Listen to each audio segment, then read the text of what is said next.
Hi Diego, howdy YouTube, and welcome Thurston County to the Farmhouse.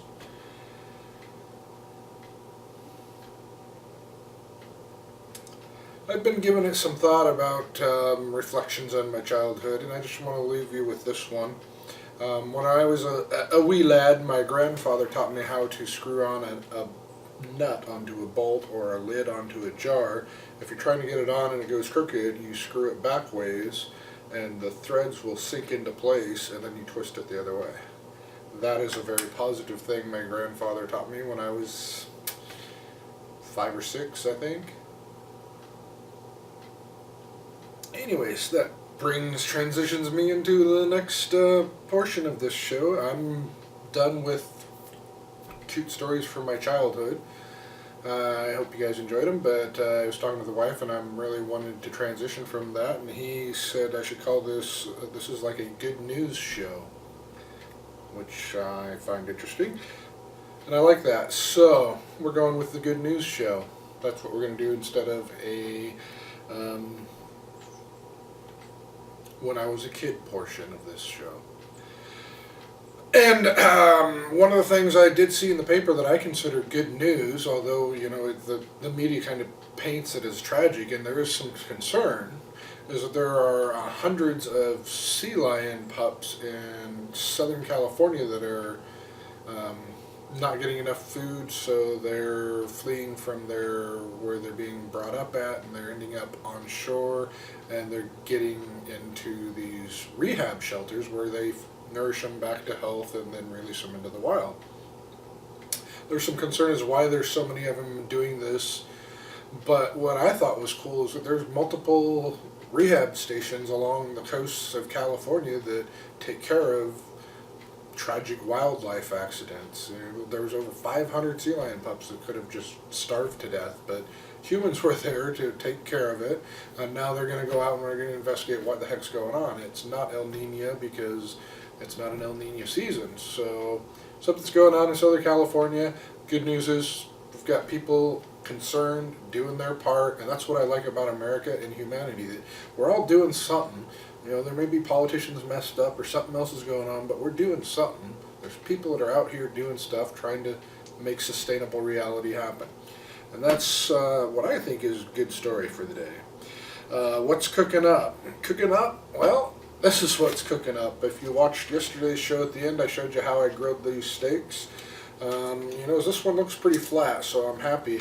I was at Trader Joe's yesterday, and I had a lot to select from. I'm thinking when I made that video back in January that I probably got one of the last steaks that was there, but I had a lot to select from. Unfortunately, you can't really see all of the steak, and I tried peeling off the label on the back. And anyways, this is a 3/4 pound steak, costs $6.07. Product of U.S., Mexico, and Canada. That is one traveling cow, let me tell you. And this has the same, actually it has about 50 calories less than this. And this is my favorite candy bar, but if you look at what you're getting out of it, I'll take the steak every day. Tasty too. This was very soft, tender, juicy. We're going to have that with some broccoli.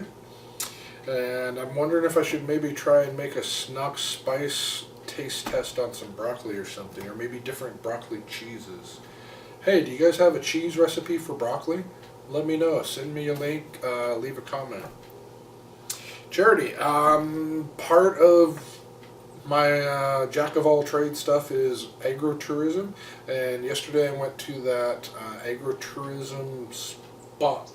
Well, it came out of the agritourism idea, but it was sponsored by Thurston County, Lott, and Washington State University Extension, and what it basically was 3 people, an accountant, operator, and I forget what the third guy's vested interest in it were. I think it was representing fishing.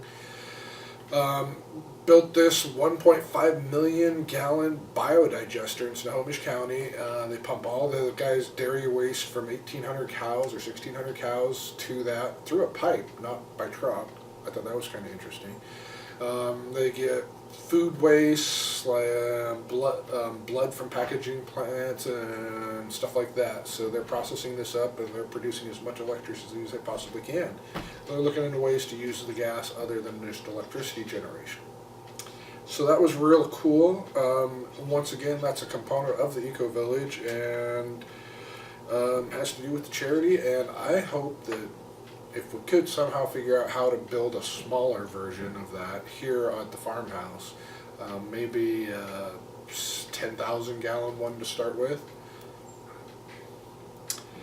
Today's goals, well, oh, and that was one component of the Eco Village, a massive centralized biodigester. Each kitchen would have a biodigester plant in it. 10 houses, 1 kitchen. Anyways, today's goals. I really don't have a lot of goals today. My goal is to get out of this day as quickly as possible and enjoy some barbecue with Angie. We're going to stop by Aunt Lila's today and visit with her. It's going to be nice to see how she's doing. She's 101, in case you guys hadn't heard about my aunt. She's my cousin. She was my grandmother and grandfather's one of their closest friends, and we just call her Aunt Lila because that's what we do with our older cousins.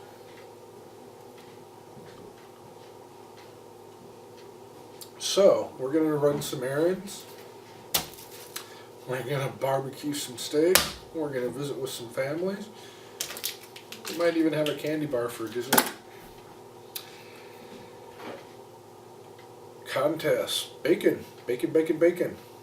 Give me some ideas. What can we do for a contest? I could have like a $25 Amazon gift card as the prize. That's my thoughts, and I'd like to see some creativity and working with bacon, making bacon figurines or something like that. So I'm thinking that's a contest we should probably organize.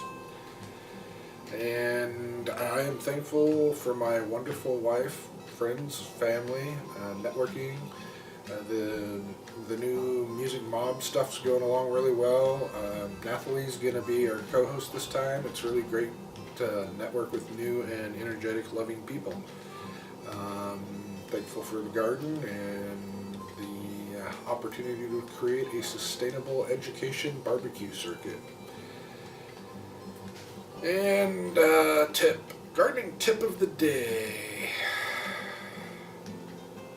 I shouldn't say that.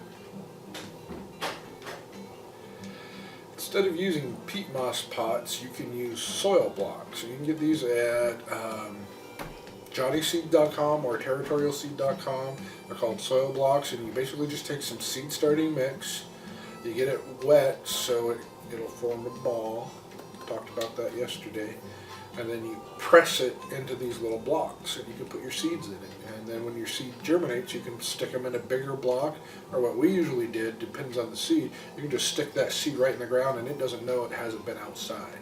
So you can germinate seeds really quick inside and stick them right in the ground that morning, and they'll think they took 2 weeks to germinate outside. That's the gardening tip of the day. Soil blocks are sustainable. And there's no, other than the metal and plastic involved in the little hand press, there's nothing that isn't sustainable about it, and they'll last lifetimes. So, hope y'all enjoyed Friday's edition of Good News Over Coffee at the Farmhouse. Let's see if I can remember that title. Y'all have a great day and a wonderful weekend.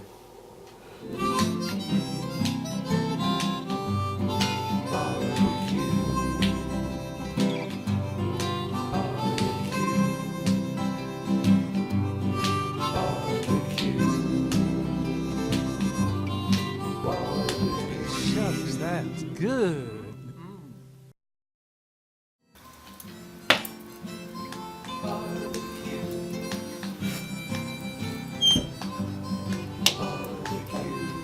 Just turning the heat on.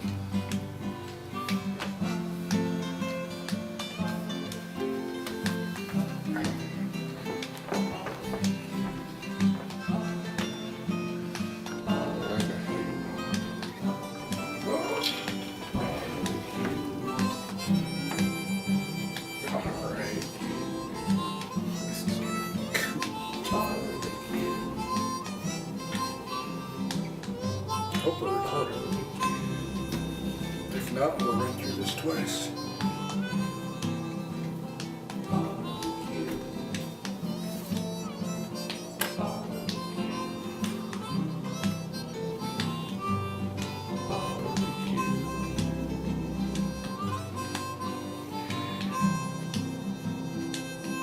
Okay, let me get my thoughts here. I'm going to do what? I'm going to transition with the...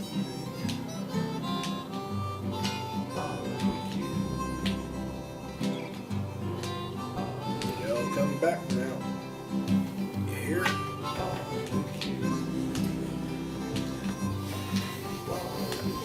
Shucks, that's No, it was on. Good.